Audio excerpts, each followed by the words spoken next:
आज के इस विश्लेषण में हम एक ऐसी बेमिसाल ऐतिहासिक यात्रा पर निकलने वाले हैं जो शुरू होती है 7वीं सदी के अरब के रेगिस्तानों से और देखते ही देखते एक ऐसी शक्ति बन जाती है जिसने पूरी दुनिया का नक्शा ही बदल दिया। सोचिए, एक ऐसा विशाल क्षेत्र जो छोटे छोटे कबीलों में बटा हुआ था, जहां आपस में लगातार टकराव होते रहते थे। वहीं से एक नए संदेश ने जन्म लिया और एक ऐसी एकजुट शक्ति बनकर उभरा जिसने दुनिया को नया आकार दे दिया। चलिए गहराई से समझते हैं कि ये चमत्कार आखिर हुआ कैसे। तो शुरुआत करते हैं इस कहानी के पहले पड़ाव से, अरब के इस ऐतिहासिक भूभाग से। इस पूरे बदलाव की कहानी दरअसल शुरू होती है 610 ईस्वी में, जब पैगंबर मोहम्मद को उनका पहला संदेश मिला।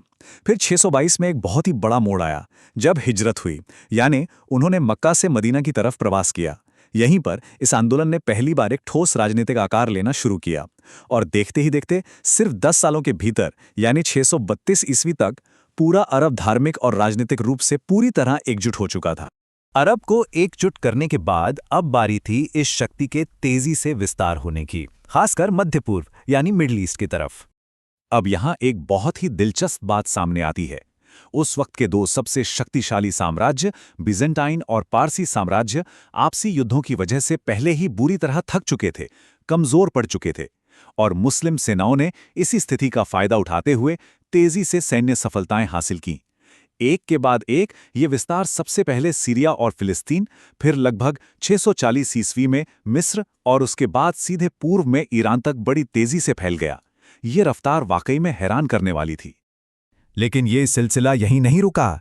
अब रुख था यूरोप और एशिया के नए क्षेत्रों की ओर।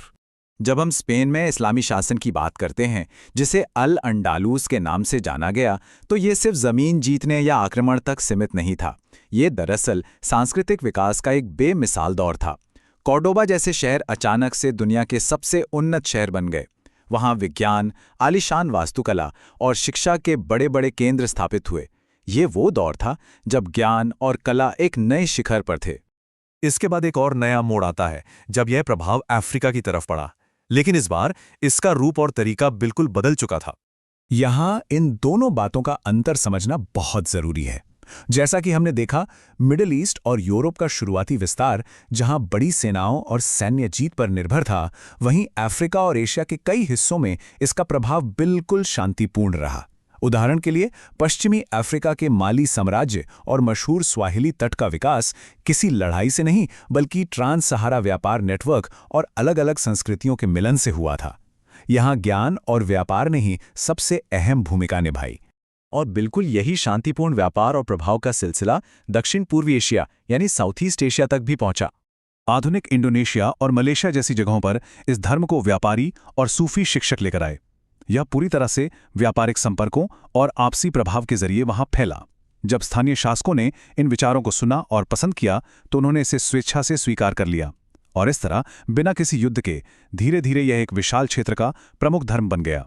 तो एक छोटे से रेगिस्तानी समुदाय से शुरू होकर अफ्रीका, यूरोप और एशिया जैसे विशाल महाद्वीपों तक फैलने वाली इस सभ्यता को देखकर किसी के भी मन में एक बहुत ही लाजमी ऐतिहासिक सवाल उठता है, आखिर ये सब इतनी तेजी से और इतना ज्यादा सफल कैसे हो पाया?